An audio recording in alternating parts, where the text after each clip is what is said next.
புணத்தை புதைப்பது நல்லதா அல்லது எரிப்பது நல்லதா? இந்த டாப்பிக்கை பற்றி நான் ரொம்ப ஆராய்ச்சி பண்ண ஆரம்பிக்கும் போது பல சித்தர்கள் புத்தகத்தில் அது குறிப்பு போட்டிருக்கு. பல மதங்களில் பல சடங்குகள் கூறியிருந்தாலும் நம் ஹிந்து கலாச்சாரத்தின்படி யாரை புதைக்கணும், யாரை எரிக்கணும், புதைக்கிறதும் எரிக்கிறதும் அந்த மனிதனின் வாழ்க்கையை பொறுத்தது.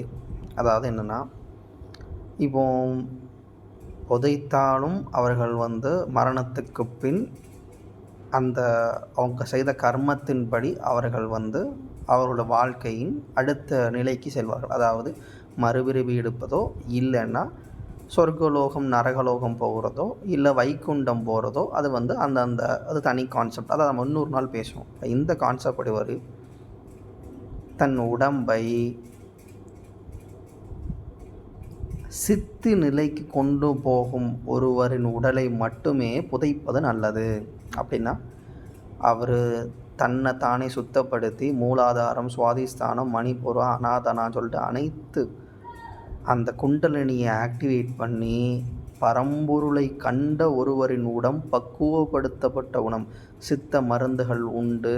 உடம்பை பக்குவப்படுத்தி வைத்திருக்க ஒருத்தர் உடம்பை புதைப்பது ஆகச் சிறந்த. அந்த உடம்பை எரிச்சோம்னா பூமி தாங்காது.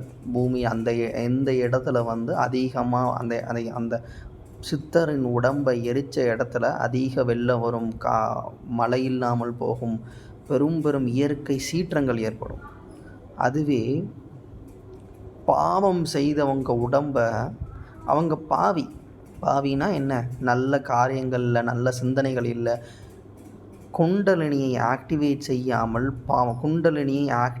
செய்யாமல் இறப்பவர்களின் உடலை புதைப்பது அந்த சுற்று வட்டாரத்தில் அதிகப்படியான பிரச்சனைகள் வரும்.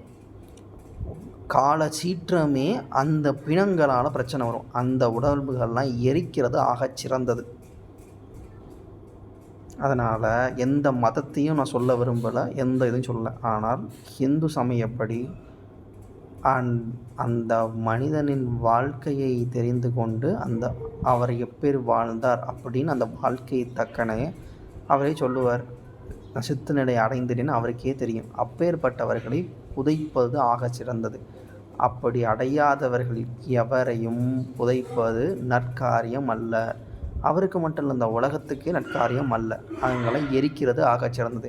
அப்படி அவங்கள புதைச்சா என்ன ஆவாங்கன்னா, சிலவர்கள் சொர்க்கலோகத்துக்கோ நரகலோகத்துக்கோ போகாமல் நரக வாசல்லேன்னு நின்றுருப்பாங்க. அவங்களுடைய வழி உள்ளவர்கள் என்னதான் பிண்டங்கள் கொடுத்து அனைத்து வகையான காரியங்கள், அதாவது 16 நாள் அனைத்து காரியங்களும் செய்து ஒரு வேளை காலம் அனைத்தும் செய்தாலுமே அவர்கள் உடம்பு புதைக்கப்பட்ட காரணத்தினால் அவர்கள் இல்லோகத்திலிருந்து அடுத்த லோகத்துக்கும் அடுத்த பிறவி எடுக்கிறதுக்கும் ரொம்ப கடினம். அவங்க கலியுகம் முடிந்தக்கப்புறம்தான் இந்த பிறவியிலேருந்து அடுத்த பிறவியை எடுக்க முடியும்.